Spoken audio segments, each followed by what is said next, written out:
Oh my God! Wow. Weren't you guys? Kevin, you were. Bonnie, you were. Chris, you were. I'm confused, but it's okay. It's Everybody's right now. got a name. We all have name tags. We're all good. The pop's even a different color. Man, this whole thing is interesting. Thank you for joining us, guys. We are Rumble Pop Live Edition, and we are sorry for the delays. We had somebody out. Big Sal had horrible diarrhea, like explosive diarrhea. Like wait, Donald, hold on. I gotta stop this. Right, Perfect. we need to move for that. the show you have planned. We need to move that Rumble Pop logo to the left a bit. Why? It doesn't look right now. We need to fix it. Yeah. Yeah, and move it about quarter to the left.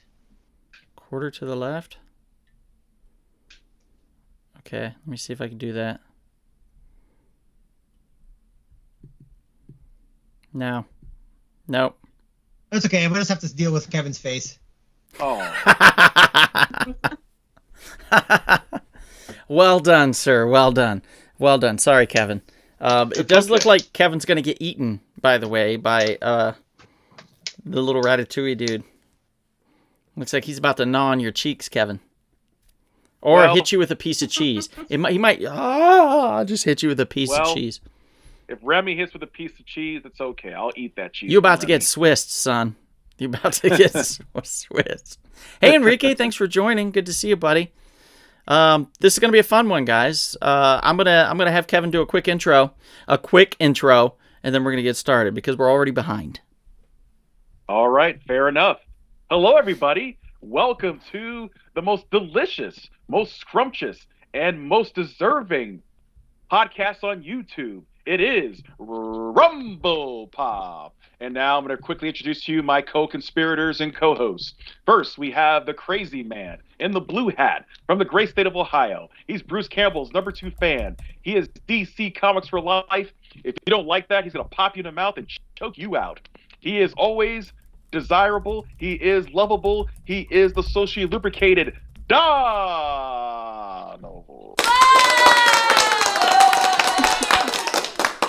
Thank you.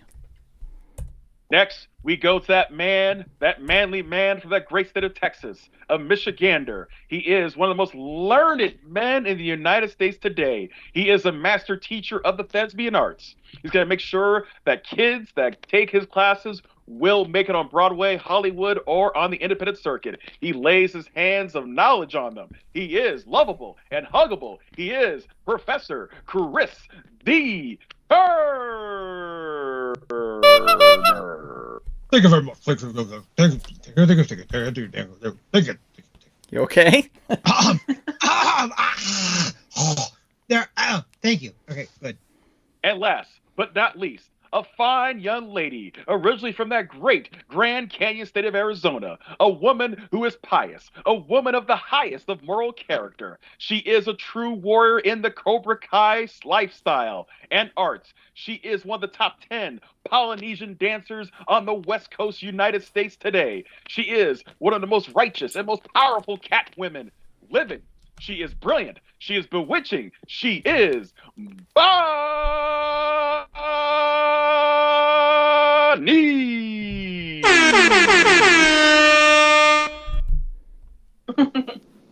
And of course, I am your humble podcaster, the Grand Master of the Jedi and Vulcan Arts, your Supreme Chancellor, Brother Kevin.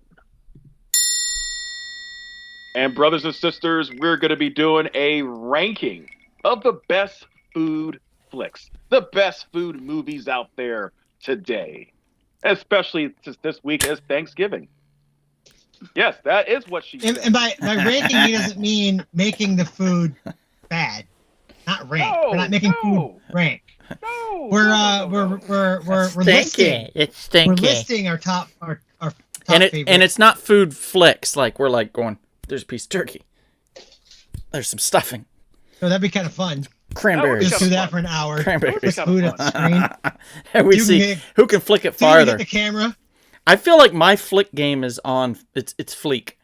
My flick game is fleek. It's on point, guys. Like it's like boom, like I could crush it. I remember those paper footballs. I was the king. I'm sorry. Just the way it is. Hey, many a eye, but not on purpose. Speaking of the king, let's talk about some hot sauce right here. Oh my God. What do we got? Killer pickle? We got pineapple. Oh my goodness. Pineapple right here. We've got Bonnie's favorite, Hot Tropic. Hot Tropic. That's her favorite one right there. Right there. Awesome. Some great hot sauces that you can get at halfshotsauce.com.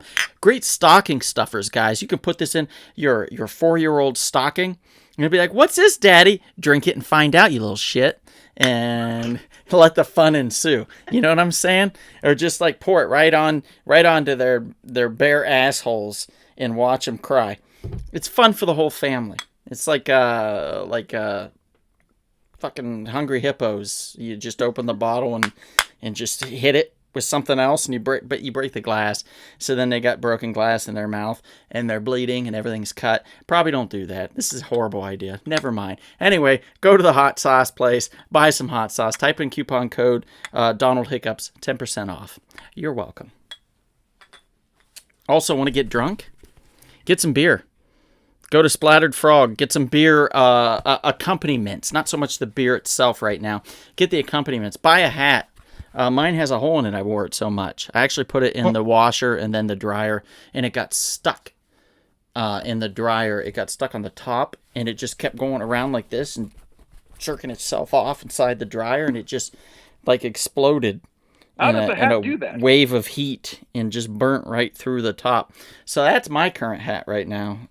They also have koozies and mugs and stuff like that. So which are also good stocking stuffers. That's true. You can put the hot sauce in a glass and make your kid drink it that way instead of right out of the bottle. That way they feel sophisticated. You can mix it with a little whiskey even if you want. Anyway, thanks for tuning in, guys. Enrique's here. Thank God for Enrique. He's currently the only one here. So far.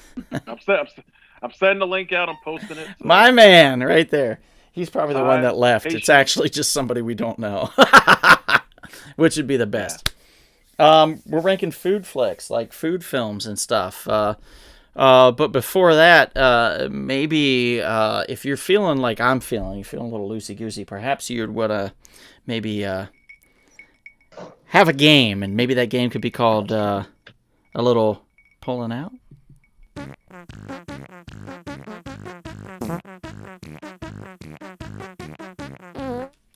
Hi, guys. Yes, that's right. It's my pull-out game, and it's going strong. Let me tell you, I pull some comic books out of a box, I read them, and I tell you about them. That's how this works. This is the segment. Oh, man. What an eclectic mix of books this week, let me tell you. If you want to read something that just makes you want to eat rancid tuna fish out of your own ass instead of read it, that would be this one, DC's The Outsiders. What a heaping pile of shit this comic book is. Don't buy it. This is really bad. Lansing, you should be ashamed of yourself. I don't know who you are, but shame on you. This is crap. Like, there's no backstory. I don't understand, like, the creature or whatever they're trying to communicate with. We get introduced to this girl called the Drummer or some shit, and she can communicate with drumsticks to, like, immaterial objects or, like I don't even know. Like, I'm so confused. This book just, it sucks. Don't get it. And if you did, go ask for your money back because it's a turd. Goodbye. How much did it cost? Get out of it. Like $4 or $5. It was at least $4. You could have got a nice cheeseburger. $5. $5. Yes, a whole gallon of gasoline to go to back to your comic shop and say no, thank you. This was bad, guys. Don't get it. I don't normally do that, but it was really bad. You get Bonnie's depressed about this. I'm sorry, Bonnie. Okay. So, but let's put it on its head. Let's twist it. This one was a lot of fun, and I was shocked. It's again IDW knocking them out of the park. IDW is going to go out of business soon, probably. But before they do, man, they've been cranking out some good independent work, and one of them was Dungeons and Dragons Fortune Finder. Fortune Finder is a great new title. It's basically about this this bard elf looking dude named Finder, if I recall, and he gets stuck in this land where every door like leads to a portal to another realm. So it's kind of like Thor's that god tree or whatever it is, you know, where it leads to all the realms and stuff, the Rainbow Bridge and all that shit. But it explains, like, he wakes up basically, or he appears and he's being intimidated by some dudes inside of a bar. They've got a knife to his throat. They're like, "Why are you here? You're a spy." And he's like, "Literally, I don't remember who I am, and I don't even know how I got here."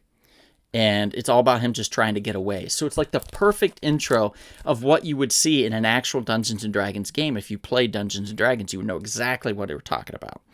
Like, you just find yourself in a... Sorry.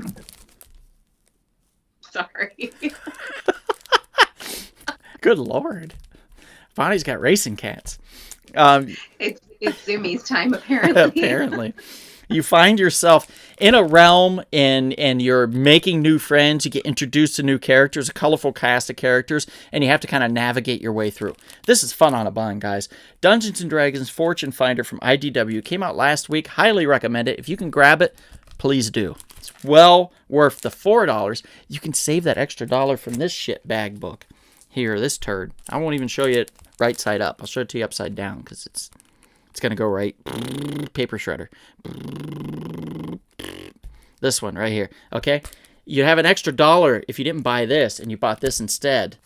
That you could get like something off a dollar menu somewhere, I'm sure. Like some fast food place. So it's well worth it. Lotus Land from Boom Comics. Lotus Land #1 came out just last week. Actually pretty good. I would say this is kind of a Blade Runner-esque feel to it. But less cold. If that makes sense. It has a little more heart to it. I would highly recommend it. I just because it's intriguing and I want to know where it's going to go from here. So I won't tell you any more than that, but Lotus Land, check it out if you can. And last but not least, this one I was surprised by. I didn't expect anything from it at all. First of all, it's Scout Comics. They've kind of been shitting the bed lately. It's just got a racetrack. And they came out with this one, Mitch. It's about a radioactive-esque bunny rabbit that's loves to drink beer and works for the government. And it is mad Hellboy vibes, is what it is. It's basically Hellboy, but with a giant bunny.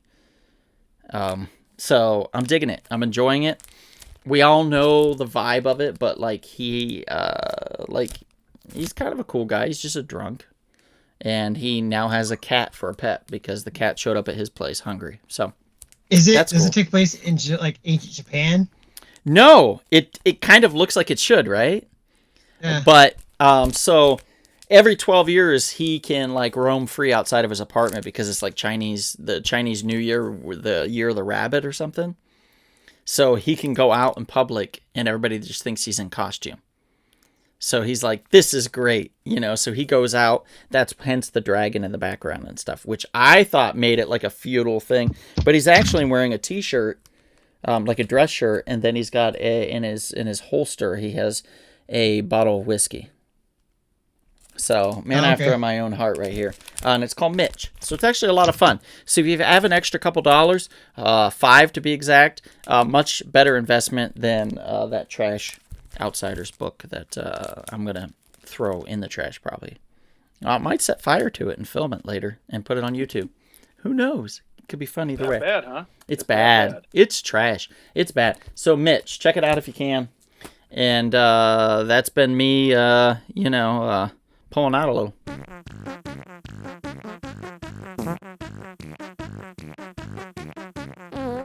Yay! All right. So thank you. That's very informative, Donald. I know not to buy Outsiders. You now know not to buy Outsiders or go near it. Yes. Normally, Outsider comics are actually pretty decent. They took the name Outsiders and just slapped it on this story. So unless I need toilet paper. Don't confuse any actual Outsider stories before this with this one because this has nothing to do with any of those cats. Like it really doesn't. It really doesn't. It's like what's his name? Lucius Fox's son. Is it John Fox? No. Jerry Fox. Jeff Fox. Jeff Foxworthy. No. It's one of those guys. A redneck. He might be. And then it has that drummer chick, and it has Batwoman, who is the least interesting Bat character next to that other Fox dude that we also get in this. So it's two really uninteresting Batman characters in here, like within the world of Batman. They might as well throw the Signal in there too, who's also a really boring character. Anarchy? Toss Anarchy in here as well. And then have this new one that also isn't good, the drummer. This is great. This is just so bad. It's just perfect. Perfect for toilet paper. You're right. It's really bad. Let's talk about good things then. Yeah, let's go to that. Let's go to the good stuff. Let's get to the good stuff. Let's talk about the food films. We have a list. Basically, there's 10. We have a list of 10. So we boiled it down to what films, they wouldn't exist, really, as the same film if it didn't involve food. Like, food had to be a big character in the film. It had to be a big part of it. And so we battled. We fought. There was arm wrestling. Kevin lost, but it's okay. You know, you can't compete with these guns! But, you know, he tried. Whiskey guns? Yes. Pure whiskey guns. Yes, thank you. So we have 10 films here.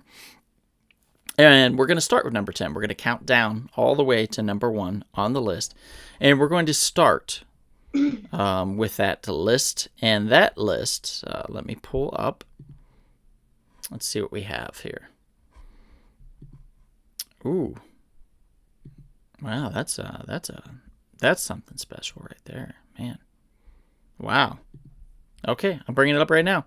Number 10 on the list. And we are talking soul food at number 10.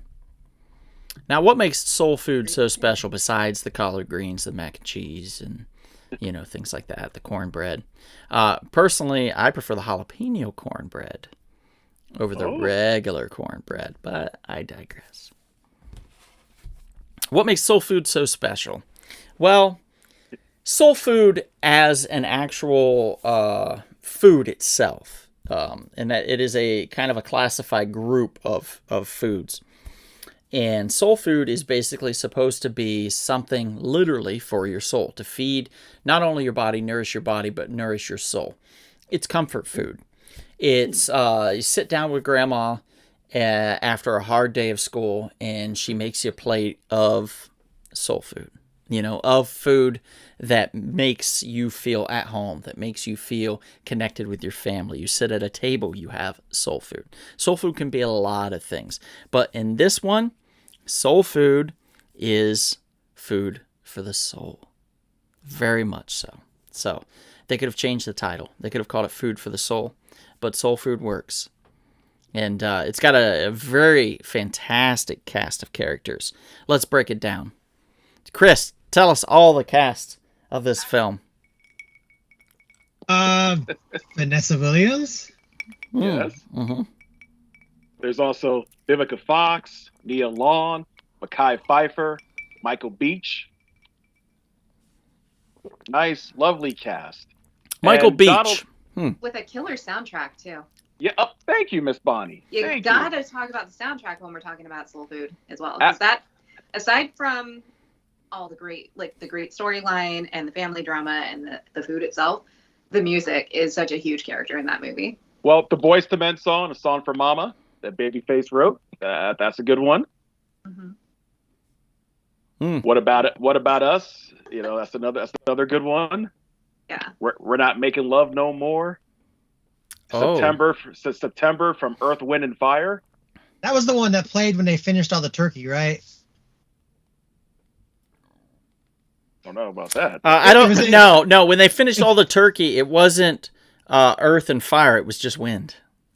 Oh, ha, ha, ha. It's a fart joke, guys. It's a fart joke. But this is a nice, good family film from 1997. Basically, it's a big family, obviously African-American family. The matriarch, the matriarch of the family, she's the one who kind of keeps it together. As you remember, Bonnie, she's kind of like the glue. And then unfortunately something happens to her, and then the family really falls apart. So when Big Mama Joseph does, something happens to her, things kind of fall apart. And it's just like with any family could be dysfunctional. You have that one person who kind of keeps things together. When they're not in the picture anymore, things go to hell in the handbasket. So they have to figure out, what are we going to do to resolve these family issues? And there's some other things going on too in the movie. It's a little subplot as well. But they have to figure out, what are we going to do to keep our family together? But one of the things that is central to it is the Sunday dinner that they have after church, when everyone gets together and goes to Big Mama Joseph's house, to congregate and get together, talk about their week. As many families do. You have that family dinner, which is always important. And what's sad these days? A lot of families don't have that anymore. That family dinner isn't there anymore for a lot of families, which is really sad. What'd you say, Miss Bonnie? My family never had the big family dinner. Oh. Yeah, but we ate together. We have, our big holiday dinners, but we never had that big communal family dinner. But also, our family also lived completely out of state. All of our extended family was out of state, so it was really just our core nuclear family. Mm-hmm. Yeah. Did you have that? My mom's not that big on being a hostess. Oh. Oh, she it's so much work. She doesn't like it. Oh. We had big family dinners for every birthday, every holiday, but usually it was a barbecue. Barbecue? Wait. When you say barbecue, yeah, exactly. Thank you, Bonnie. Because sorry, it was Texas people. Grilling.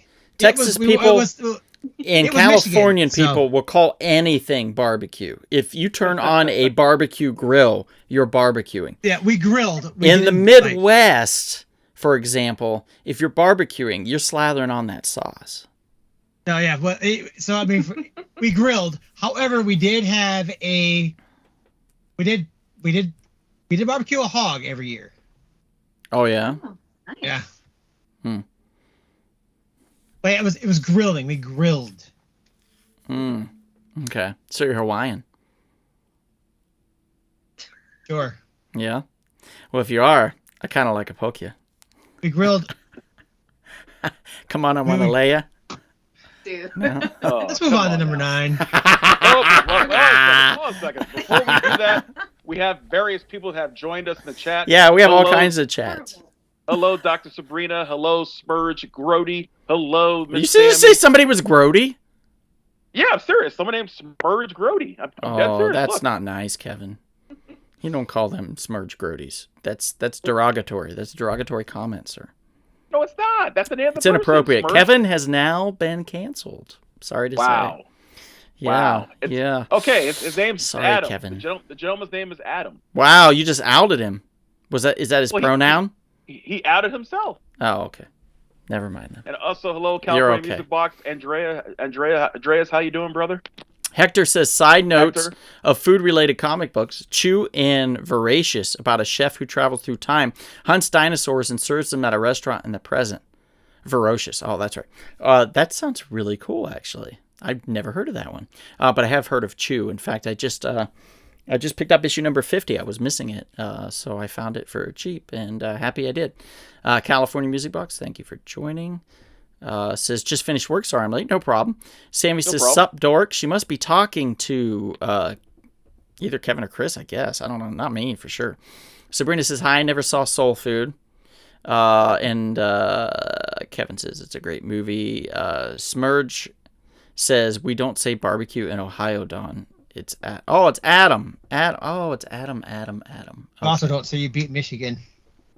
Ooh. What are you talking about, Adam? Ooh. We say barbecue in Ohio. He went there. We definitely say barbecue. Why wouldn't we say that? And Big Sal's in the house. He says, hi, Donnie, Chris, Kevin, and Bonnie. So he says hello. Selfie Stream, what's up? Hey, Selfie Stream. Big Sal is actually messaging us from the toilet because of that explosive diarrhea he had. No, he's that's not. why he couldn't make it on the show. That's not true. And the low self-esteem says, I am slightly later than you were. Oh. How would he know? Cookout. Grill. We say, what's it? Bonfire. Well, bonfire for us was different. Bonfire was a giant fire where you threw tons of wood in, But you didn't cook at it. You cooked That's weenies not on it. No, you didn't. Not for us. Really? No, campfire, but not a bonfire. Oh, come on. A bonfire is like a better way to cook. Like a campfire is so small. Bonfire, cooked in 2 seconds. Done. You know, and like you brought your marshmallows in and you just prayed that they made it through alive. Like most of the time they didn't. They'd just drop off the stick and you'd be like, fuck. But sometimes they made it. That's half the fun. We refer to barbecue as a specialty restaurant with brisket and stuff, LOL. Oh, you're probably from the poor end of town. That makes sense. Wow, I can't believe you went there. He's from Ohio. He gets it. He gets it. It's an Ohio thing. We're allowed to talk trash. John Fox says, I think Donald is making this all up. I am not, sir. How dare you? How dare you? Who is this we? We call it all of the above, says Brian. Nice. Yeah, I don't blame you there. So, Soul Food, that was number 10, was Soul Food. Wonderful film. Check it out. We have another one. It's on Netflix right now, right? I'm sorry? I think it's on Netflix right now. I think so. Yeah, I think it is. Yeah, that's where Chris just watched it off of, was Netflix, when he watched it just recently, because he watched it. Definitely watched it. Number 9 is... It was very Opa! funny / dramatic. Opa! Huh? You get the cheese and you add the what is it? The uso? And then... Uso. Is it uso? And then... I'm pretty sure it's Uzo. I couldn't taste the uso on it. And then they add the match to it, the flames, and they go, Opa! And then they kiss it with lemon, and then you just make love to that plate because it's so freaking good. Oh my Flaming favorite thing Saganaki. ever. Yes. Anybody in Ohio, by the way, that does not know what that is needs to figure that out because Ohio is filled with cheese lovers. So we definitely... I thought Wisconsin had the real cheese lovers. You need to shut your whore mouth, Kevin. They got something in Wisconsin, but it's not cheese lovers. The Green Bay Herpes! Packers? Green Bay Packers? Oh. Sure. Scourge. Oh. Okay. Herpes, yes. We can call it herpes. That's fine. Number 9, My Big Fat Greek Wedding. What Hey. do you mean he don't eat no meat? Okay, so what I loved about this film is that no one expected anything from it. It landed at a perfect time when there wasn't, in my opinion, strong competition at the box office. So it just kind of was the little engine that could. It hit at the right time. People discovered it, and it took off like a rocket. It's produced by Rita Wilson and Tom Hanks, if I recall. They went in together to produce this film. Stood behind everybody involved in the project and just let it flourish. And it became, at that time, the largest money-making independent film of all time, which is not easy to do. It's actually quite spectacular. Until Paranormal Activity. Yes, well, don't bring them down. Let them have their moment, Kevin. Okay. And they have since had 2 other movies and a TV series. Mm-hmm. That is true.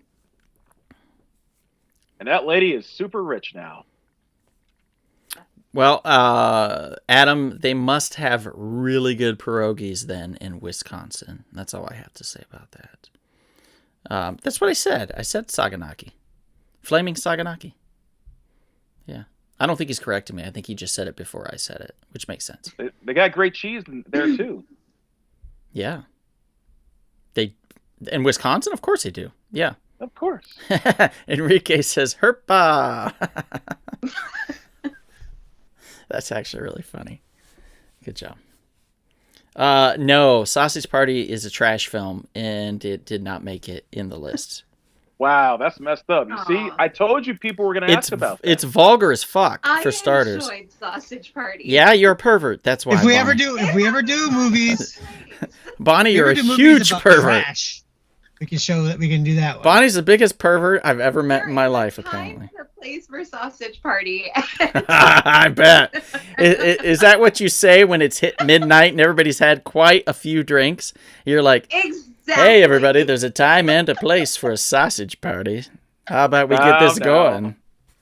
Now, Miss Bonnie is Bonnie is a pious lady, a pious woman. Of course, you're not gonna sit down and watch Sausage Party because Right, you know, right. oh my god, it's such a fantastic. Like, no, it's fun. It's and really it's bad. Stupid. It's It's- fun and it's stupid It's and it's not. hilarious. It's not. It's not any of that. It is. Yeah, I agree, Donald. Yeah. Unfortunately, I just I didn't find enjoyed it. I didn't find It any of made it me funny. laugh. But I'm glad that you and Adam both found it funny. I think I laughed one time during the movie. Yeah. Yeah. That something- that sounds And it about was right. like something stupid that made me laugh. It wasn't even probably a joke. Yeah. But why did it make so much money then? Because it was So a bad. cartoon by People took Seth- their Seth kids Rogen? to see Seth this Rogen, movie, yeah. Kevin. Honestly, anybody Oh, they who did? took their Yes. kids to see the movie thinking Oh, it was going no. to be a kids movie was an idiot. They didn't see it was made by Seth Like, Rogen. That's half of everybody America, that was Bonnie. Upset that it was vulgar. They weren't paying attention to shit. That's They like just saw taking that it No. was an animated movie and thought, oh, animated Yep. movie, that means I can take my kids. Yep. that's like Uh-uh. Well, they That's like couldn't taking- put like a sausage fucking a cucumber on a poster. You know what I mean? They couldn't do that, really. So they just showed sausages and stuff like that and stupid shit. And people were like, oh, well, that looks like it's for fun for kids. They probably thought it was like Veggie Tales or some shit and it would teach the tales of Jesus. And they go in there and they're like squirting I goddamn mean, sour in a cream all over way. each other. that's like South Park, bigger, longer, and uncut. Some people took their kids to that movie. But by you should accident. know. It has South Park. You should know South Park is not for kids. They Yeah. didn't know. Well, back then in 1999, it wasn't as. I mean, it was getting there, but it wasn't as the level it is now. So some parents just didn't know better. It's no, like, oh, I think people my kids. definitely knew. It I- there- definitely was. I not a saw lot of kids in people that spend theater. on. I saw kids in that theater. I'm like, okay, Did I you mean, really? there are people that are Yeah. just stupid. They're going to take their kids to anything. that's true. They take them to slasher films, so that's a good point. Yeah. Yeah, when we used to work at the ArcLight, people would bring their Right? kids to see People would take their kids Saw and movies. see Yeah, to everything see the Saw appropriate. movies, the Hostel movies. That's true. Good point. Well, because they can't afford babysitters. Well, Also true. That's true. I guess Also the true. ArcLight was the ultimate babysitter. So anyway, my big fat Greek wedding. The Back reason to the why point. it made it is because they had owned a restaurant. Like her parents owned a restaurant, if I recall, and it was a Yes. Greek restaurant, and the Fancy food service. was delicious, and a lot of the scenes revolved Greek around that restaurant and the scenes within. So it was an important integral part of the film. So my big fat wedding, that is why it made it at number 9 on the list. Not to rush us, but you know. Tangents. like Adam John says Corbett. they take their kids to Marvel movies and those are atrocious. Well, I'm going to tell you, sir, The Whoa. Marvels was a good film. Yes, I it don't was. care what Thank you say. Yes, it was. It Yes, was a fun film. Did you see it, Sister Bonnie? I have not. No. She doesn't It was- like it was- women. I am, Wait, I am really far behind on all of the Marvel movies. So unless it's something that I can watch without having to watch 15 others to understand it, it's going to take me a while to get there. No, you can watch it without having to watch 15 other movies. You're good. Okay. Adding it to the current list then. All right. So number 8 is, I'm not writing the whole title out. It's just Willy Wonka for me. Willy Wonka at number 8. Now, why did this film And the Vanilla Factory? make the list at all? Because it sucks. I hate No, it this does movie. not I hate suck. this movie so much. I can't stand it. I want to tear out my eyeballs and shove pencils into my ears. I hate this movie so much. But consensus won over, and it got placed to 8. What are you going to do? Then the Oompa Loompa Bonnie likes the Factory. movie, right? Yes. I love it. It's one of my How, favorites. how John can you not love Willy Wonka? Gene Wilder's National Treasure. And it's just I mean it's not the best made movie, but it's Mm-mm. fun and I love it. Do you prefer the It's Johnny fun, Depp's? it's Oh, nostalgic. absolutely. Hector not. Hernandez says candy is food now. Hector, sir, when was the last time you actually rode down a chocolate river? And I mean not like a sexual euphemism. I'm talking about an actual chocolate river, sir. When is the last time? And I can guarantee you, if you were in a boat and you were floating down a chocolate river, you'd stick your greedy little fingers, and I say that with all due respect because everybody's going to do the same thing, your greedy little fingers down in that river to get some of that chocolate, and you're going to, yeah, you're going to taste it. You're going to taste that goddamn chocolate river. Let me tell you right now. I saw what happened to Augustus Gloop. I'm not going in after the Chocolate River. Enrique, or sorry, Hector, and all the other who stuff, asked though. about with candy food? Yes, it's if it's food to teenagers, it's all they eat. Adam says, I'm glad you said fingers. That's true. You're a teacher, you're a professor, and you know that to be true. Yeah. They eat candy and Takis. Yeah, or Takis. I see That's what all you they did eat. there. Flamin' Hots. Flamin' Hot Cheetos, yeah. Yeah. That's all they eat. Delightful. I love Flamin' Hot Cheetos with Takis. What? But yeah, so it's a good, I'm just a big fan of like corny musicals, so that's why I love it. And it had to get put on the list because I argue it had to be because it's such a classic in the world. Okay, Chris, hear me out on this. Um, You take a Taki, right? You take a Taki. And you take some Flamin' Hots. You deconstruct the Flaming Hots. You just break them down, mortar and pestle style, right? You take some cream cheese. And you roll the cream cheese in the Flaming Hot powder. And then you stuff the inside of the Taki with that cream cheese with the Flaming Hot dust on top of it. And then you take an egg wash, and then you roll the Taki in the egg wash, right? A little flour, egg wash. And then you roll it in more of that Flaming Hot dust. And then you deep fry it. Huh? And then you dip it in ranch. Then you dip it in ranch. You had me tell you said ranch. Blue cheese. No, it doesn't need a dip. It doesn't need to be dipped in anything. No? I don't know. I think something cooling would be appropriate. Yeah, I don't like anything. I don't like A any big of that cooling glass of goddamn stuff, milk then, Chris. How about Sure. A Baja Blast. that? Oh, God. Yeah, and then you wake up and you're like, why is my anus bleeding? I don't know. Because you just gave it a Baja Blast. That's why. Let's see. We got some more comments. Enrique says, dude, I heard that Chocolate River Angeles horrible, and the foam coming from the boat was toxic. Oh, whatever. And then Adam says, it stank because the cream in it would spoil so fast. Wow. Interesting. And then Enrique is trying to correct himself because he messed up on that last one. That's okay, Enrique. We all understood what you meant. He's doing pickleback shots right now. That's what he meant. So, Willy Wonka, it's an endearing, lovable film. Everybody, I hated the film, and I still wanted to get a golden ticket. Like, legit. Like, right? Like, everybody always wanted to get a golden ticket. It's just the way it is with Willy Wonka. So let's move on from Willy Wonka.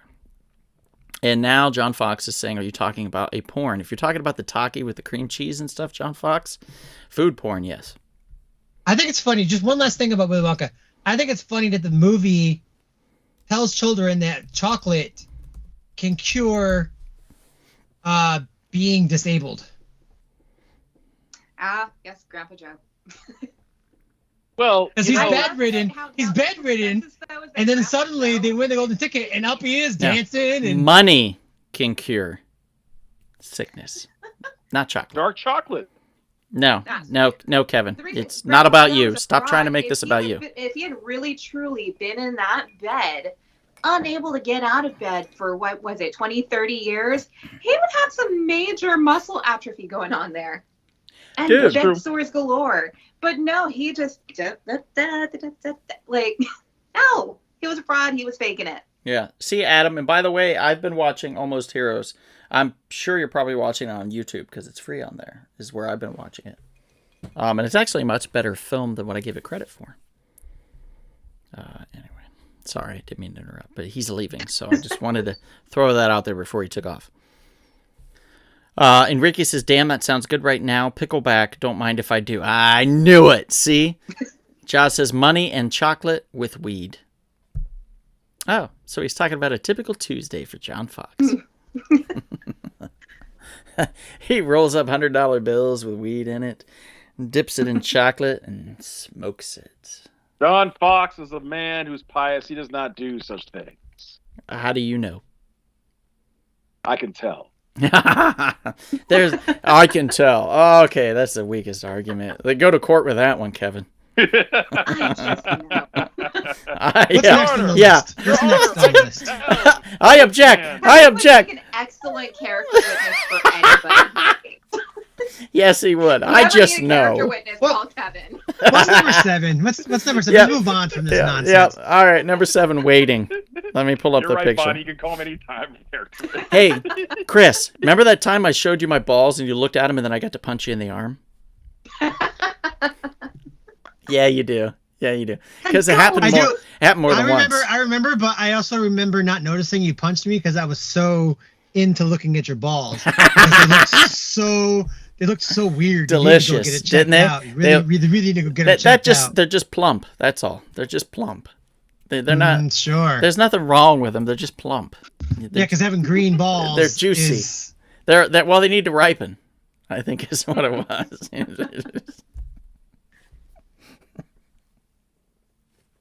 Go on. He's like, oh, they're my tomatoes. And I said, no, it's tomato. Yeah, and then potato. We got in this big argument. But waiting, geez, what a classic bullshit film. I'm talking like, if you missed this film, you didn't miss anything. But if you didn't get to see this film, you missed everything. Yes. Yes. I don't know how else to explain it. Working in a restaurant industry that I've had the privilege of doing for many, many years, knowing when somebody sends back food, what they're going to get in return. When I go to a restaurant, I never send back food. Ever. Because I know. And working in the restaurant industry and going to any restaurant and eating, I know at least, I can't even count on both fingers anymore how many times I've eaten spit, some form of genital stuff, bits of ass, anything off the floor, the juice under the cutting boards, that kind of shit has happened to one of my meals at some point or another. Maybe not purposefully. They're just trying to get back, get it back up against the man. But, you go to fast food restaurants, just look behind the counter, and you look at all the kids back there. And you see the one, kind of quasi-adult back there that's kind of trying to hold it all together. No, stop. Wait, no, that goes there. Oh, no. The Jimmy Stewart sounding motherfucker, right? And he can't get it. Oh, wait. He can't get everything together, but he's trying. He's trying. But he can't see everything. So while he's looking over here, one of these kids is dunking his balls in your hot soup, and then you get, it's just the way it is. It's just the way it is. You're going to eat that kind of stuff. So when you go out to eat, and it doesn't matter how fine the dining is. It could be, most likely it's going to be fast food, but it could also be a 5-star restaurant. You just don't know sometimes. Like somebody's on their, like an arc light, perhaps a cook or something gets fired and is being pushed out the door, because he had done something there while at ArcLight. And, that was a very top-notch restaurant, so to speak, in a very top-notch theater. The only way I'll send back food is if there's something really wrong with it where I can't eat it. Like I'm allergic to something, or there's something on it I really don't like, and there's no way to pick it off. Yeah. Then in which case I'll send it back because they just got the order completely wrong.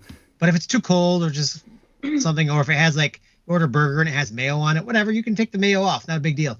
But yeah, if it's something really major that makes it so you can't eat it, that's when I send it. If you're allergic, my friend and I, David, we went to a restaurant and we ordered pizza. The sons of bitches put mushrooms on it. We didn't ask for mushrooms at all. He's extremely allergic to mushrooms. It could kill him. We had to send it back. That kind of thing, I totally get. But if it's like, oh, I asked for turkey pepperoni and I got regular pepperoni, I don't care. I'm going to eat it, or vice versa. Yeah. It doesn't matter. It's fine. Yeah. Just eat it. Just eat it. So Weird Al said it best. Just eat it. However, I will send a steak back if I ask for medium well and they give it to me raw. Well, okay. Yeah. As many restaurant workers, servers has so eloquently put it to me. Order it slightly less than what you want, because if it comes back, if it comes out not quite what you want, you can always have it cooked a little more. But Exactly, if you ask for it more than what you think, then you're never going to be happy. And that makes sense. Like, it just happened with my roommate. He ordered a steak, his first time trying Wagyu steak. And he ordered it, and they were like, oh, take it medium rare. And he's like, should I? And I know him, and I was like, you probably want it medium. And the guy was very insistent. And he's like, you can always just send it back, and we'll cook it a little more. And he's like, okay. So he gets it, and it's like blood, you know, and he's like, and he's trying to eat around it and eat the cooked pieces and stuff. And I was like, just tell him. He already gave you that out, you know, he gave you that open. Just tell him, and then they'll just throw it on real quick, cook it a little more. Steaks, you know, that's the thing with steak, is that they're not going to give you a new cut. They're going to take the same steak and put it on the grill. Yeah. Because fire kills everything. The germs And then don't they'll piss matter. on it. Yeah, of course they're going to urinate on it or stick it in somebody's ass. But, you know, hopefully they do that before and then they cook it, you know? Because who wants to take a hot piece of meat just fresh off the grill and stick it up their ass? Nobody. But if it's just fresh off somebody's table, yeah, you can put it up your ass. And we'll go around a little bit and then take it and put it on the grill. And then the fire will kill the germs. So it doesn't matter. It doesn't matter. Okay, you still Anyway, let's waiting though. talk about this movie a little There bit. was actually Yeah. a scene in the middle of the movie of the lady who sent back her steak, and oh boy, did they do a number on it. Yep. Dandruff and loogies and, oh, just gross. Disgusting. Thanks for bringing that up, Bonnie. Now I'm sick to my stomach. Okay, Anyway, Chris. we get a I young always have Ryan Reynolds my in this eyes movie. during that scene because it's so gross. I just can't. Mm-hmm. Sabrina, actually, the medical term for testicular torsion is actually if it turned black, not green so much. It would turn more of a blackish, blue at first, and then it would turn black when it dies. I've looked this up many times as a teenager, completely frightened of ever having any type of relations with a woman and possibly getting testicular torsion. I was a weird kid. So, yeah. But I appreciate you bringing that up. What? Oh, it's where you're the inside, the tubing in your testicles, where the blood flow goes, gets twisted, and your balls, your testicles die. They literally just die. They turn a different color. They turn like a dark bluish black, and then they just die, and then you have dead balls. It's horrible, very, very painful experience. Have you experienced that, sir? No, obviously not. What? No. What? No. Come What's over. the next movie? Come over later, Kevin. I'll tell you. I'll show you. Whoa. What's number 6 on the list? You didn't like Waiting? Waiting's great. Janet says, such a great one. And listening to Justin Long's podcast, Life is Short, and loving Anna Faris, I rewatched it recently. Oh, that's great. John says, always be kind to people who make your food. He's not wrong. Let's see. John says, I don't know, sizzling spit on a steak. Chris Duquet in the house. He says, just got here. Waiting is such a good movie. Chris was a server for a little while, so yeah. I'm sure some things have happened. I only did pizza, but I still related to the movie when I saw it. Yeah. All right, number 6. Julie and Julia. Who saw this fine piece of cinematic history? Anybody? I hated this movie so much. Oh, did you really? Oh my God. Yeah, I did. Okay. Good goddamn. I love Julia Childs. I'm all about a Julia Childs story. The series Julia on HBO is actually very, very good, and season 2 just dropped. Mm-hmm. I plan on binging that soon. But this movie didn't do it for me. That bad, huh? Did not do it for me. I absolutely hated the Julie character. She's just a horrible person, and apparently she's an even worse person in real life. Frustrated with a soul-killing job, New Yorker Julie Powell, played by Amy Adams, embarks on a daring project. She vows to prepare all, and this is nuts, by the way, 524 recipes in Julia Child's landmark cookbook, Mastering the Art of French Cooking.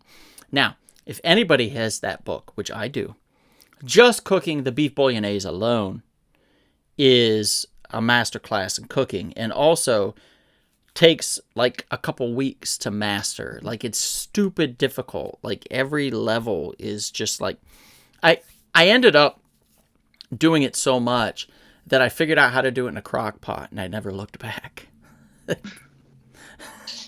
It is what it is, you know. I Midwesternized her beef bourguignon. But intertwined with Julia's story is a true tale of how Julia Child, Meryl Streep, was born. Basically, how her image got out there, how her name got out there. Her relationship with her boyfriend, husband, boyfriend. I can't remember which. Husband. Okay. Which was really interesting. Played by, if I recall, Stanley Tucci, who's a fantastic actor. Stanley Tucci's great. Him and Oliver Platt need to work together more often because they're dynamite together. Just saying. Dynamite. Right. And Ward, director of The Multiverse, is with us right now. Hey, dude, congratulations on getting inducted into the Real Action Pro Wrestling fandom, dude. That was fantastic. I saw that on my socials. So congratulations. So Bonnie didn't like it. I enjoyed it. Anybody else watch it that would have enjoyed it? I only liked the half of it. I did not see it. I'm going to be honest, did not see this movie. I mean, I heard good things about it, but I just never got around to seeing it. I mean, I like Meryl Streep, so I wanted to see it. I just don't know why I didn't ever see it. Yeah. Well, Chris, your face says it all. The other half of the movie sucks. That's fine. Chris's face says it all. Julia is great. The parts with Julie, they suck. I hate it. There's nothing sympathetic about her. Like in the very beginning, okay, she hates her job. She feels like her friends are more successful than her, and she just feels like she's stuck in a rut. Okay, sure, we can all relate to that. But then she's just still terrible throughout the whole damn movie, and just very, very self-absorbed and self-centered. And there was no growth, and I hated that. And apparently, like, there were things that happened in real life that they chose not to include in the movie to try and make her appear more sympathetic. Like, she cheated on her husband twice. And, yeah. Sounds like a gem. Yeah. Like, if they had just this makes sense. And made it all Julia, I would have loved it. This makes sense. Sammy loved the movie. Sammy loves cheating. No, she does not. Apparently. No. I don't know how else to correlate this. Sammy says, I love this movie. These are falsifications. Therefore, Sammy loves cheating. No, this is falsification. Nice. I don't know. I don't know. I could be wrong. Sammy, am I wrong? You have to defend yourself now, or else you're going to be forever accused. That's very good, right? No? Okay. All right. Moving on. Number 6 was Julie and Julia, which Bonnie loved half of it. I hate it. Well, number 5, Pig. Yeah, Pig. Has anybody seen this? Anybody seen Pig? You know, I did. With Nicolas Cage? You saw it? I was the one who told you to watch it. I think you were. Yeah, you're right. Because we did the Nick Cage thing, and you were talking about it, and you were like, I need to watch it. So I did. I went and I watched it, and you were right. Okay, so this is how batshit crazy this film is, in such a good way. Okay, in such a good way. It's about this gentleman, Nicolas Cage. He's an ex-chef. And is about his undying love for his truffle pig that helps him go out in the mornings. But he's not just a pig that helps him go out and find truffles and stuff like that, right? So he can make money, so he can live his meager life out in the woods in a cabin, blah, blah, blah, blah, blah. He's his favorite companion. He's his best friend. He's somebody, when he wakes up in the morning, that's what he looks forward to. He's a cat in the background just sitting there. That's the pig. That's the truffle pig to him. And it just balloons out to where we get an underground chef fight club. We get guns held to people's heads. We get Nicolas Cage gets the shit beat out of him over and over again. And the motherfucker refuses to wash his face. Bonnie, we both watched this movie.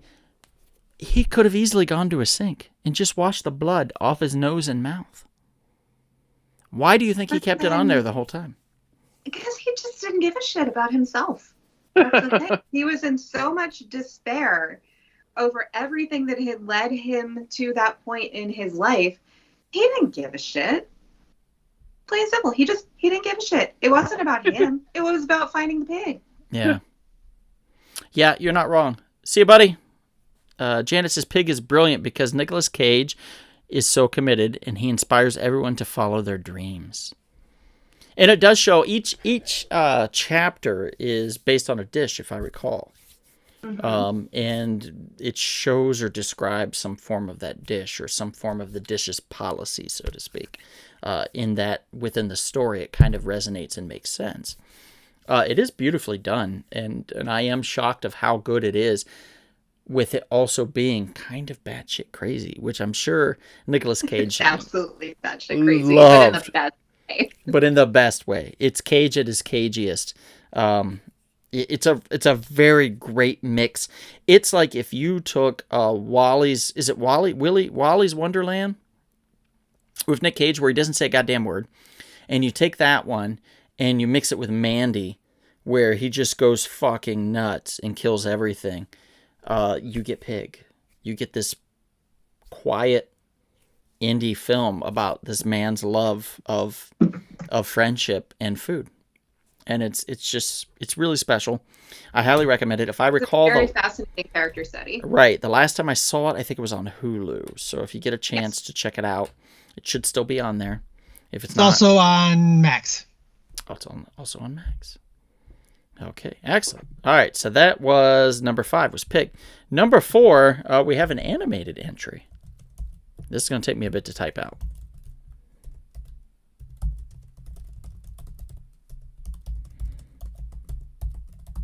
I'm typing up the last part with Bill Murray here. That would be Cloudy with a Chance of Meatballs. Get it? Anybody get it? No? Meatballs? He was in a movie called Meatballs. I got it. Okay, cool. Cloudy with a Chance of Meatballs. It's really good. Okay, the second one to me kind of sucked. I didn't care too much for the second one, but I can understand why kids would like the second one. The first one was more intellectual, I felt. It was a smarter film with a lot of fun to it. And it just looks like Chris is just longingly looking towards meatballs. Because his image has been froze the last 10 minutes, I would say, probably. Really? I'm frozen? Oh, yeah, you've been frozen. Like, on both platforms. So you're definitely, like, you are froze. You froze as hell. But we can hear you, which is great. All right, I'll be back in a minute. Okay. My mom says she liked the second one. She liked the little strawberry. I think it was a little strawberry, right, Mom? That was the companion, was a little strawberry. John Fox says, my kids love both of them. That's it. See? Yeah, they would. They would like the first one because it's funny. It's got fun moments to it and stuff like that. But they also love the second one because it's so silly. There you are, Chris. Because it's so silly. And just a lot of fun for children, you know. So it's definitely more, I think, catering to kids on the second one, even though the first one does really too. But imagine you can stop world hunger with a machine that can just send lasagna, parmigiana, linguine, and clams, or whatever, anywhere in the world. Okay? Let's say you're in Somalia and you see all those poor children with their distended bellies and they're starving and they're dying of thirst. And you shower them with champagne and then tiramisu. Hello! I mean, you're a starving kid and you get to drink a river of champagne and then you get to follow it up with one of the sweetest treats known to man. Come on. Win-win, right? One of those for my next birthday. Right? Yeah. Yeah. Can I get a champagne shower and a tiramisu river, please? Thank you. Chris, what do you love so much about this film? Because you were very adamant about putting this here. I don't know. I really like creative plot of the movie, and I thought it was a very enjoyable movie. And it was when we decided to do ranking food flicks, it was one of the 2 movies that first popped up in my mind when I was like, movies I really like with food. I with a Chance of Meatballs. I really like it. I just think it's just such a clever, and just like the humor in it is actually very clever. And The animation's great, and no, I really enjoy it. It's one of my probably top 10 animated films that I enjoy. That are computer animated, I should say. Mm-hmm. Yeah, no, it's a lot of fun. I really enjoyed it also, and I think this was a Sony Pictures animated film, if I recall. It's one of their few animated stories that came out of Sony's. DreamWorks. Was it Dream? Might be DreamWorks. I don't remember it being DreamWorks, but we'll look it up. This is another movie, as another one on the list that has Anna Faris. There's a second one with Anna Faris. No shit, she just loves food. The bitch Campbell, loves food. Course. All right, number 3. Geez, this was kind of a no-brainer. Anybody that's not seen it, go see it immediately. Jon Favreau and John Leguizamo, if I recall, was both in this. If not, also Sony Animation. What's his name? Guzman. Robert Downey Jr. Was it Robert Downey Jr.? Yep. Okay, so we're talking Chef. Chef was a great film. About a guy that basically just lives out his dream through a food truck, and it is the quintessential LA film. I mean, you can't get more LA than food trucks. I'm gonna be honest.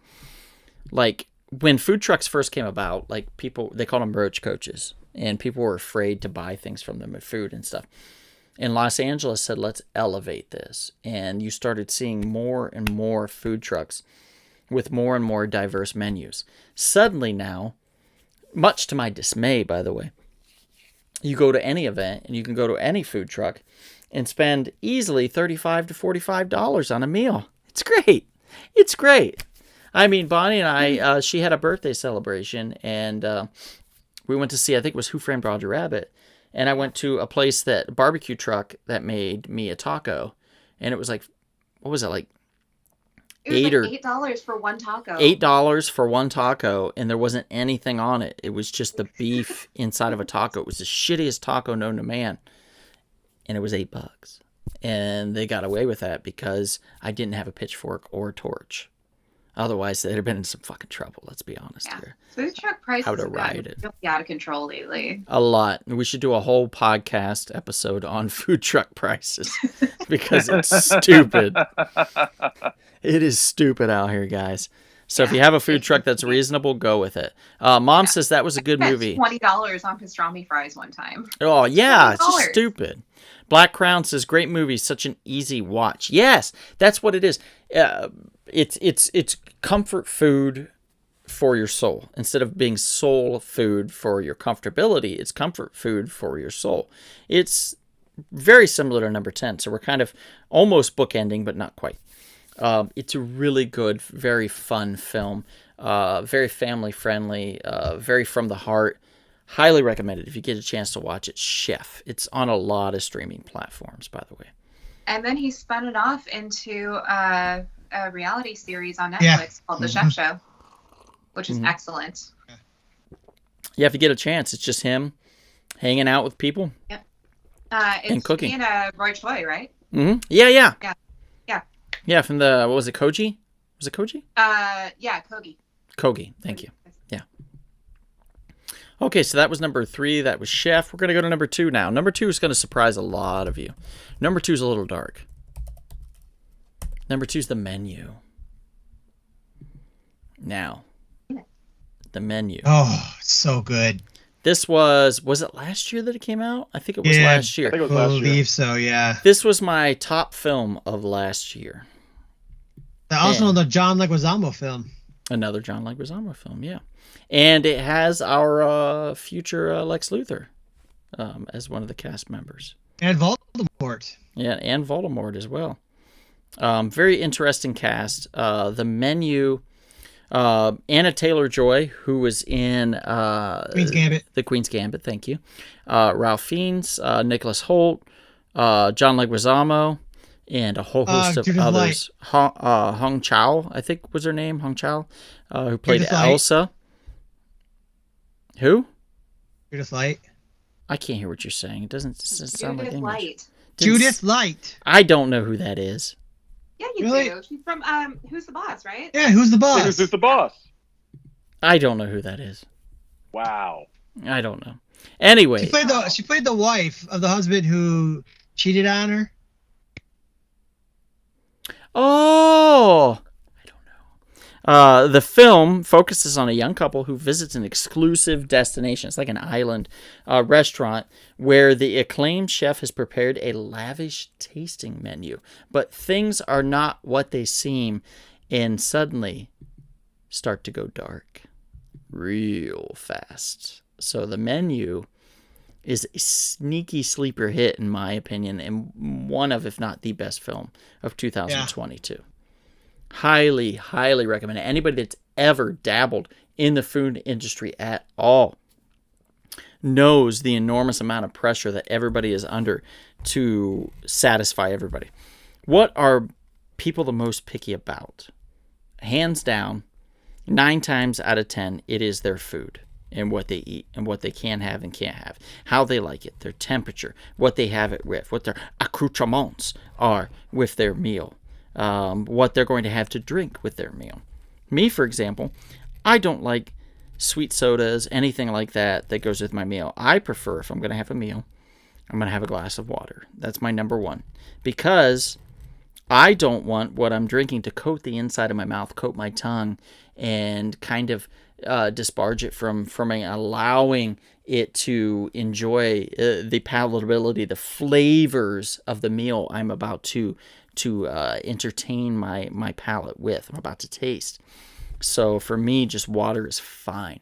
A lot of other people, give me a Pepsi, give me a Coke, whatever, slurp it down, give me that, and then they eat or drink whatever they want, and they're happy.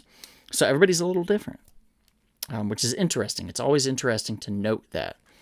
So the menu already comes with stress, because anybody that was in the food industry knows that there's a lot of stress involved with getting people their meal, getting it fast so they don't complain. I'm hungry. It's been 20 minutes. Okay, well, you asked for a filet mignon. Well done. Takes a while. You want us to butterfly it? No. Okay, then, it's this thick, asshole, and we got to cook it all the way through. It's going to take a few, Do you want it microwaved? I'll do that for you. And in fact, I'm going to admit right now on the air, I've microwaved people's steaks before when I worked in the restaurant because they wanted it fast. What are you got away with it? Yeah.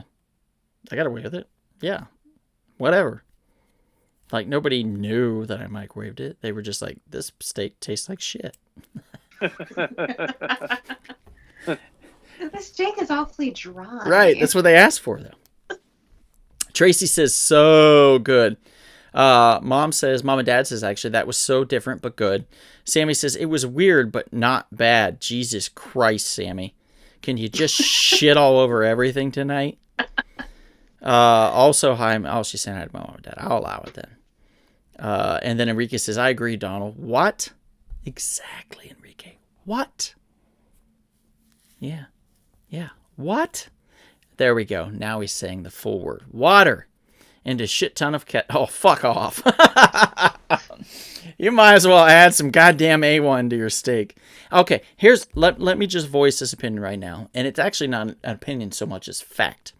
If you order a steak and you cut it and you dab it in some A1, don't talk to me. Don't talk to me. I know I used to do that until I finally, my first time in my life, tried a good steak. Yeah. And then I realized I was ruining the steak by putting sauce on it. Yes. Okay, that makes sense. I'll preface that. I never put sauce over a steak. If I want some, if it's like not a very good steak, yeah, I'll put it on like a little side dish and I'll do a little dip. Even That's if it's fine. like not the greatest steak, I'll do a tiny little dip, but I'm not going to like dunk or douse it. Now, there is like a lot of steakhouses will give you like a creamed horseradish sauce for your steak. And that's not bad. If you get a little tinge of it, you get that little bit of heat with it and stuff. That's fine. But if you got to smother your steak with sauce, a delicious, perfectly cooked, perfectly balanced, beautiful cut of meat with A1 sauce, there's places in hell for you that are going to make you fucking burn. The only acceptable thing that I would like have my steak covered or doused in is like a flavored butter. Like a rosemary butter. Like Enrique said, there was a place in North Carolina that my parents used to take me to when I would go see them. It's not there anymore, sadly, but they had a really good blue cheese butter steak. That does sound good. It was amazing. I know a couple people who ate their steak with ketchup. Ketchup? That is unholy. No, it is. They can burn in hell. Wow, Bonnie, you're also casting people to hell. Wow, Bonnie's been casting people to hell now. Wow. Yep, yeah. That's what we do now. No, if you put to hell with you. Steak, no. Yeah. What about mustard? What about mustard? No. No. Whoa! Dial back just a minute. Okay, so we're not talking like bullshit yellow mustard or whatever. We're talking a refined mixture of mustard. Mixed with no, you son of a bitch. We're talking about a mustard that's been made. You get the mustard seeds and you get a fine port, and you soak those mustard seeds in that fine port, and you let that kind of open and blossom, and then you take that steak, and then you know how you like a good glass of wine with your steak. Sometimes you use that port mustard as an addition to that elevation of the wine to accompaniment. And it is fantastic. But Kevin, what are you talking about? I can see that. I can see that. So, the menu.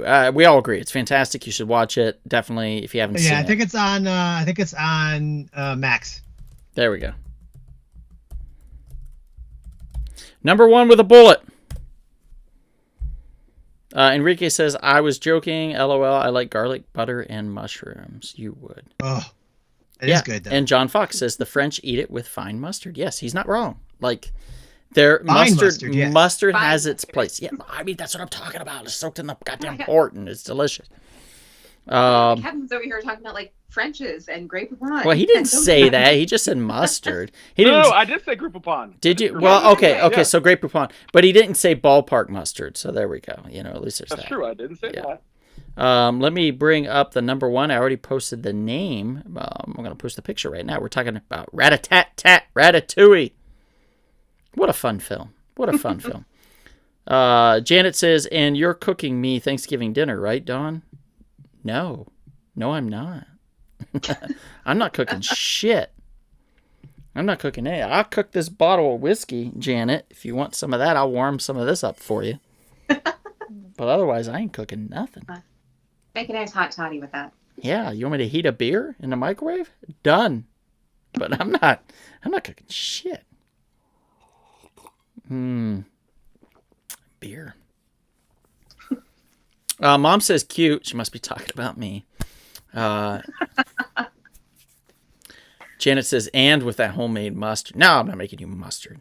Yeah, no, Kevin's mustard. No, mustard. People don't get mustard. John just watched number 1 today with the kids, LOL. Wow, John just watched Ratatouille today with his kids. That's awesome, dude. It's number 1 on our list. It's number 1 because if it wasn't for this film, we wouldn't have had the scene with Ratatouille. Am I right, Chris? Am I right? Am I right? Correct. Well, that's not the main reason that we decided to do number 1. Oh, yeah, okay. Well, whatever. The main reason we decided to do number 1 is because we decided, hey, let's rank food flicks. And it was the first movie that everybody said. Everybody thought movie that came out of everyone's mind, out of everyone's mouth was Ratatouille. So I was like, it had to be number 1 if that's the first thing that pops in your head. Also, but yes, Ratatouille is a good reason too, though. I love Ratatouille. Also, if you bought earlier, I don't know about now, but if you bought earlier in its life cycle, Ratatouille, the DVD or Blu-ray, I think it was a DVD at the time. There was also an additional DVD that came with it. I think it was called Cooking with Ratatouille.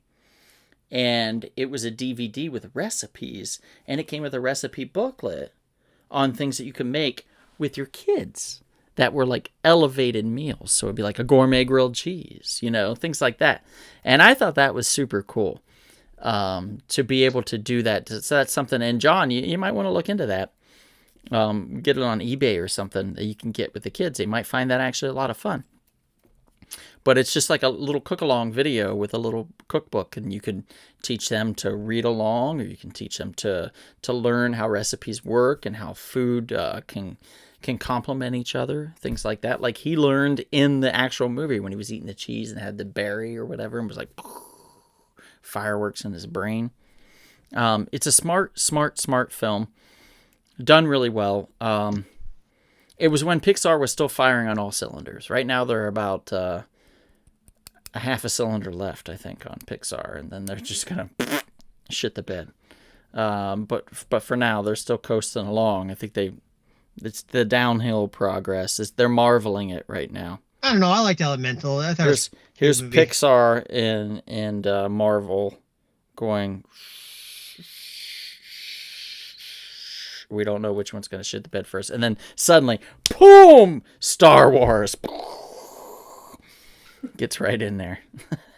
It's bad, guys. It's bad. Disney doesn't know what they're doing. John says, "Great, something else to spend money on." LOL. Yeah, but it's not a lot. Okay, so the food might actually cost you more, but you'll get to eat at least. So there's that. That's always a bonus. And the DVD, come on. How much are you going to spend on a DVD? A used DVD with a cooking instruction thing. Nobody in the Midwest kept that shit. I'm going to be honest with you. They were all like, don't tell me how to do my job.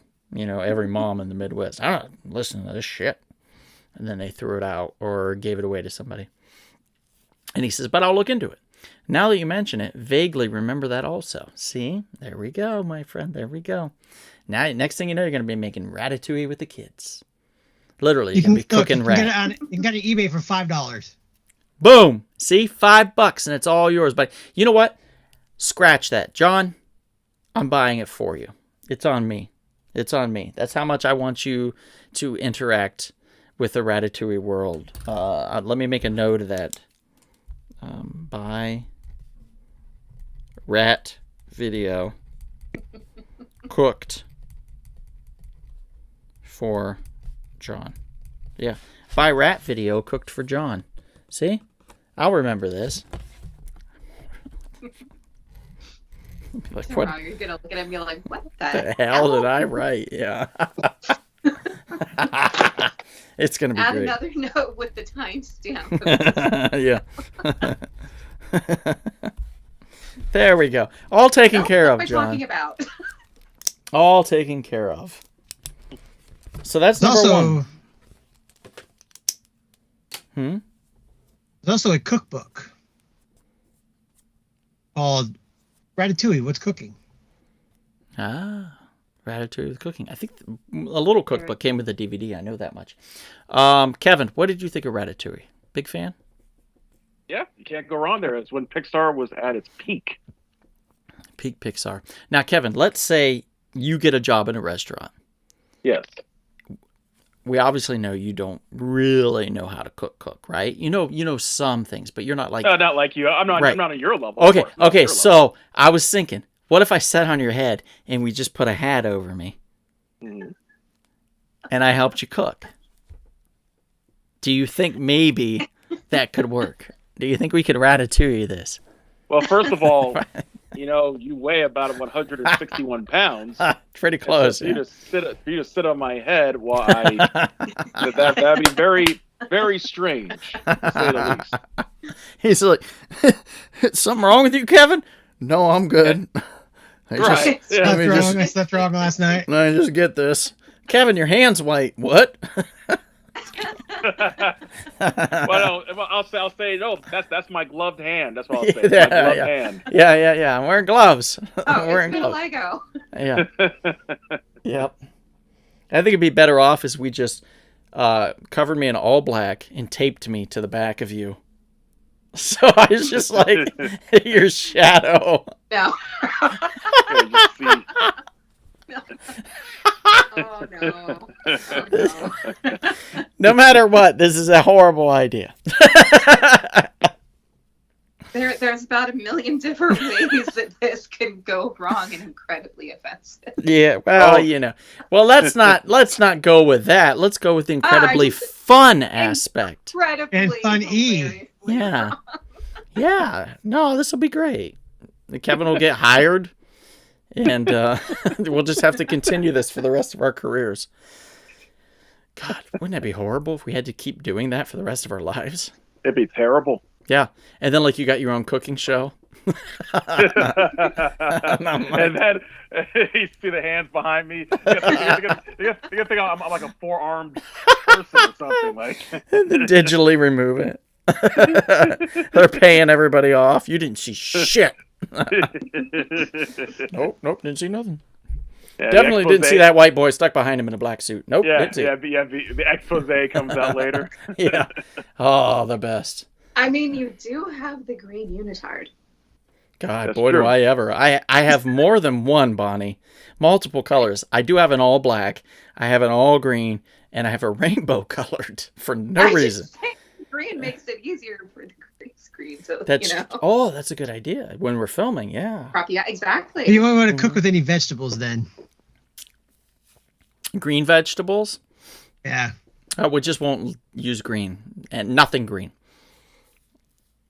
Nothing green. That's great. There you go. Salads consist of all carrots. Yeah, no, yeah. Yeah.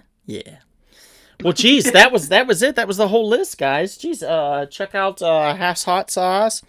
Check out Splattered Frog. Thank you so much, Bonnie, for popping in at the last minute with Sal's horrible explosive diarrhea. Very glad that you could come in and take over for him. It was bad. I mean, he's got to take his car and burn it. Apparently, it's just burning his car. He's just got to burn it. He's gonna punch me so hard next couple of days. Sure is. Yeah, he is. But thank you all for tuning in and for listening and watching. We appreciate you all. This was a fun one, a nice, light, little fun food one right before Thanksgiving. So happy Thanksgiving to everybody, and appreciate you being a part of this. And perhaps if you are out and about and you are feeling thirsty, you'll want to have a broiled, caramelized, but sizzling Rumble Pop. Yeah, that's right. You goddamn right, Kevin. I can't get this thing to load, so I'm just gonna keep saying stuff until I get it to actually work. Yeah, it's gonna work for you. Sure What's will. this? Yeah, there we go. All right. All right. Yeah, there we go. Bye.